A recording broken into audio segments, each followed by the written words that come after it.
Hello and welcome again to my channel. इस video में मैं इकोनॉमिक्स का लेक्चर नंबर 3 लेकर आया हूं आपके लिए।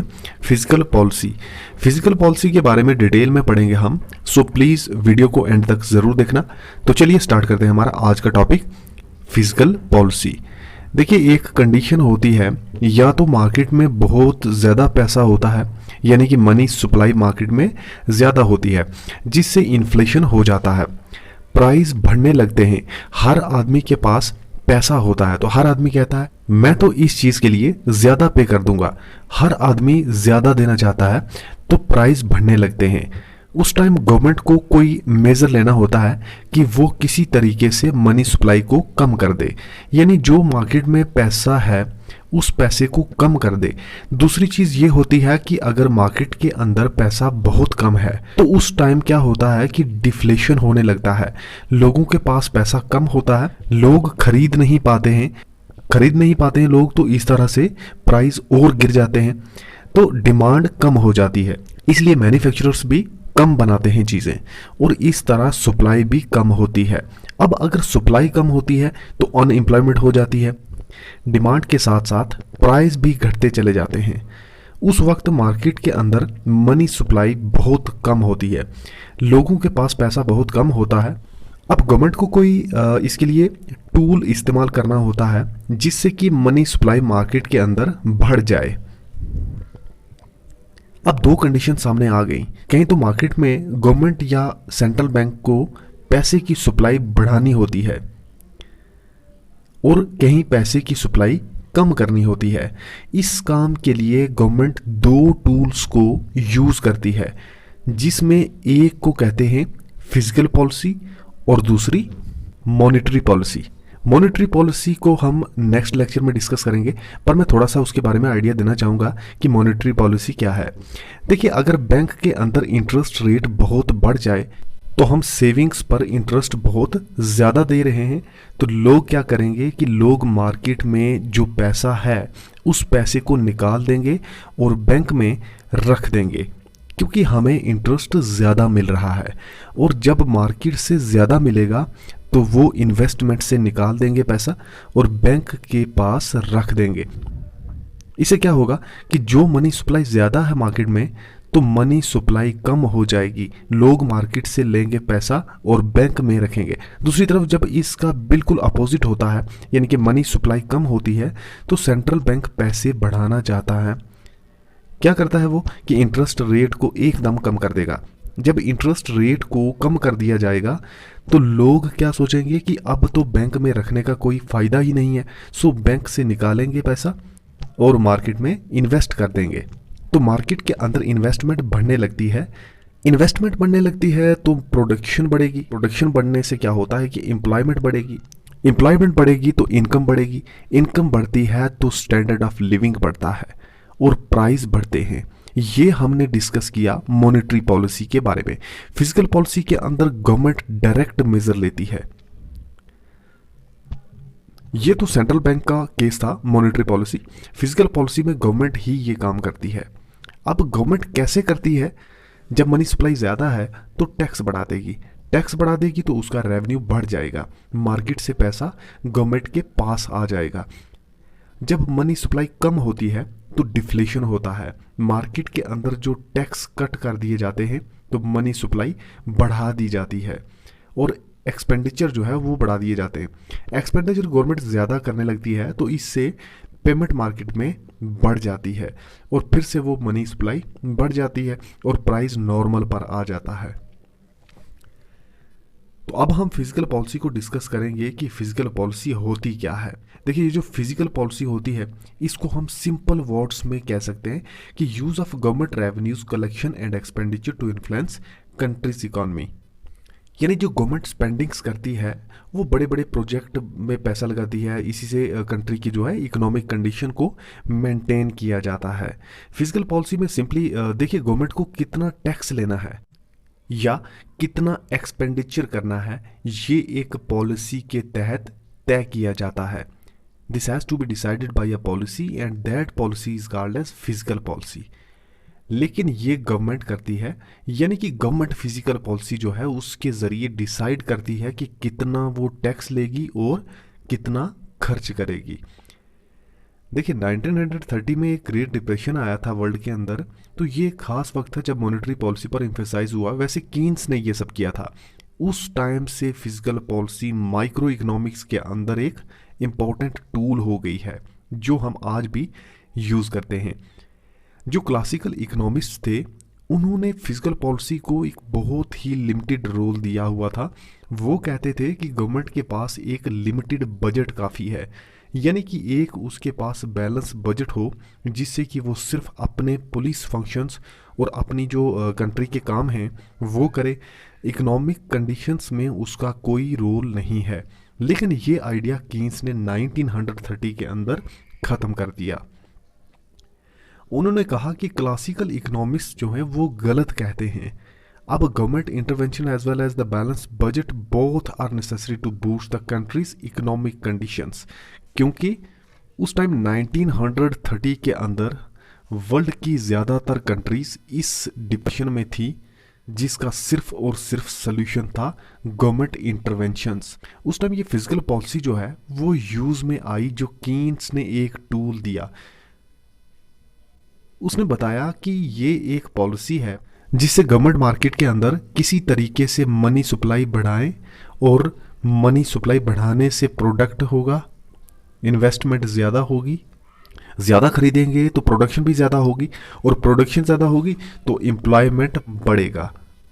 अब एम्प्लॉयमेंट बढ़ेगा तो पैसा बढ़ेगा। उस टाइम से ये पॉलिसी बहुत ज़्यादा यूज़ में आई और माइक्रो इकोनॉमिक्स के अंदर वेल नोन हो गई। देखिए फिजिकल पॉलिसी के अंदर हमने दो चीज़ों के बारे में हमने बात की, टैक्स और एक्सपेंडिचर। तो देखिए टैक्स डिसाइड करना होता है कि गवर्नमेंट कितना टैक्स लेगी, ये इसी पॉलिसी के तहत तय होता है। इसे होता क्या है कि टैक्स डायरेक्टली इफेक्ट करता है पीपल की इनकम को। जैसे अगर टैक्स बढ़ गया तो लोगों की इनकम कम हो जाएगी, सेविंग्स ज़्यादा नहीं हो पाएंगी, जिससे मनी सप्लाई घटती है। और अगर टैक्स कम कर दिए जाएं तो डिस्पोजेबल इनकम ज़्यादा होती है, डिमांड बढ़ जाती है, डिमांड्स बढ़ने से प्रोडक्शन और फिर इसी तरीके से एम्प्लॉयमेंट बढ़ती है। दूसरा, ये टैक्स गुड्स एंड सर्विसेज या फैक्टर्स ऑफ प्रोडक्शन को भी अफेक्ट करता है। प्रोडक्ट पर अगर टैक्स लगा दिया जाए तो उसका प्राइस बढ़ जाएगा, और अगर इनकम कम है तो टैक्स कम कर देंगे। तो इससे क्या होगा कि इनकम बढ़ेगी, आदमी कम खर्च करेगा, सेविंग इनकम बढ़ेगी। तो ये दो इफेक्ट्स टैक्स के होते हैं। अब देखो अगर मार्केट में मनी सप्लाई ज़्यादा है तो गवर्नमेंट को क्या करना होगा कि गवर्नमेंट टैक्स बढ़ाएगी, जिससे मनी सप्लाई कम होगी। देखिए गवर्नमेंट एक्सपेंडिचर मतलब रोड्स बनती हैं, हॉस्पिटल बनते हैं, स्कूल बनते हैं, पार्क ब्रिज वगैरह बनाए जाते हैं, तो गवर्नमेंट अपनी तरफ से करती है ये सब। यानी कि वही पैसा जो टैक्स से कलेक्ट किया जाता है। आपने भी कई बार सुना होगा कि कोई प्रोजेक्ट था जो कि गवर्नमेंट ने उसे रोक दिया और वो प्रोजेक्ट बंद हो गया। कभी कभी गवर्नमेंट जानबूझकर ऐसा करती है ताकि मनी सप्लाई मार्केट के अंदर कम हो जाए, क्योंकि इन्फ्लेशन एक रेट तक ठीक है, लेकिन जैसे ही ऊपर बढ़ता है तो लोगों को नुकसान होता है, गरीब सफ़र कर देते हैं। तो गवर्नमेंट इस एक्सपेंडिचर को किसी तरह से कट ऑफ करती है, प्रोजेक्ट को रोक देती है, जिससे अनएम्प्लॉयमेंट होने लगती है, और कभी कभी ये अनएम्प्लॉयमेंट नेचुरल रेट से भी कम चला जाता है। और दूसरे केस में अगर गवर्नमेंट को सप्लाई बढ़ानी है तो गवर्नमेंट को तो इन प्रोजेक्ट्स पर ज़्यादा पैसा लगाना पड़ेगा। न्यू रोड्स बनेंगी, ब्रिजेस बनेंगे, हॉस्पिटल बनेंगे, और बहुत सारे गवर्नमेंट के एक्सपेंडिचर होते हैं। आर्मी पर खर्चा होता है वो भी बढ़ा दिया जाता है, टैक्स जो है वो भी काफ़ी कम कर दिए जाते हैं ताकि इनकम बढ़ जाए। तो इस तरह से ये एक सिस्टम जो है काम करता है। एक और चीज़ होती है इसमें, transfer payments. Transfer payments basically government को पे करना होता है, लेकिन इससे कोई प्रोडक्शन नहीं होती। जैसे ओल्ड एज पेंशन, या गवर्नमेंट ने किसी को गिफ्ट दिया, या किसी को कोई प्रॉब्लम हुई तो उस फैमिली को पैसा दिया जाना, तो ये सब चीज़ें जो होती हैं ये ट्रांसफ़र पेमेंट्स कहलाती हैं। उसके बाद अनएम्प्लॉयमेंट अलाउंस। मतलब गवर्नमेंट अगर चाहेगी तो मनी सप्लाई को बढ़ा देगी लोगों के पास। अब ये जो फिजिकल पॉलिसी है ये दो तरह से काम करती है। एक होती है एक्सपेंशनरी फिजिकल पॉलिसी और दूसरी होती है contractionary fiscal policy. Expansionary fiscal policy वही है एक्चुअली जो हमने अभी बात डिस्कस की है। एक्सपेंशनरी जो वर्ड है इससे हमें ये पता चल रहा है कि something is going to expand, कोई चीज़ बढ़ रही है। तो मतलब क्या हुआ कि ये पॉलिसी उसी टाइम काम करेगी जब मनी सप्लाई बहुत कम है एक्सपेंड करने के लिए। Expansionary policy, government money supply बढ़ा देगी एक पॉलिसी से, उस पॉलिसी को कहते हैं एक्सपेंशनरी फिजिकल पॉलिसी। मान लो कि ये आपकी एग्रीगेट सप्लाई है और ये एग्रीगेट डिमांड है। मार्केट में पैसा बढ़ जाने की वजह से किसी तरह से डिमांड जो है वो बढ़ जाती है। जिनको एम्प्लॉयमेंट नहीं थी एम्प्लॉयमेंट मिल गई, जो लोग ज़्यादा टैक्स पे कर रहे थे वो कम पे कर रहे हैं, तो वो डिमांड ज़्यादा करेंगे। जब वो डिमांड ज़्यादा करेंगे तो होगा क्या कि ये जो डिमांड वाली लाइन है ये शिफ्ट कर जाएगी। यानी पहले प्राइस ये थे, अब प्राइस बढ़ गए, साथ साथ क्वांटिटी भी बढ़ जाती है, जीडीपी भी बढ़ जाता है। तो ये कंडीशन है एक्सपेंशनरी फिजिकल पॉलिसी के अंदर। अब दूसरी है कंट्रैक्शनरी फिजिकल पॉलिसी। अब कंट्रैक्शनरी वर्ड जो है ये भी हमें बता रहा है कि something is going to contract, मतलब यहां पर क्या कंट्रैक्ट हो रहा है, मनी की सप्लाई। यानी ये उस टाइम काम करती है जब मार्केट के अंदर बूम हो, मतलब इन्फ्लेशन बहुत ज़्यादा हो।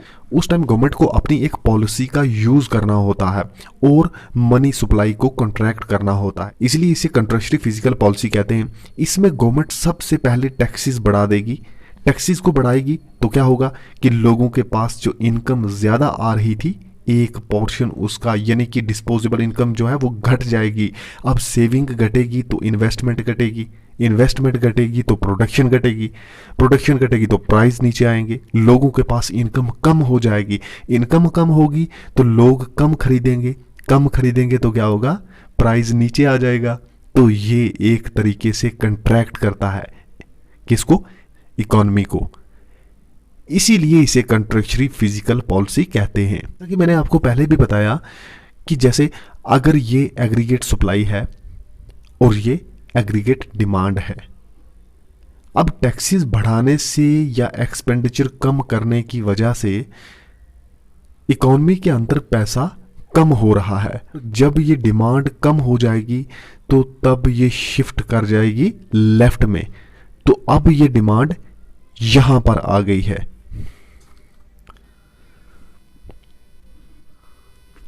अब पहले प्राइसेस यहां थे, अब जब शिफ्ट कर गई डिमांड तो प्राइसेस घटने लगे और जीडीपी भी कम हो गई। ये था आज के इस लेक्चर में।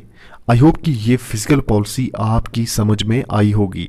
अगर कोई डाउट है तो कमेंट करके ज़रूर बताएं, मैं कोशिश करूंगा कि आपके डाउट को क्लियर कर सकूं। Okay, bye.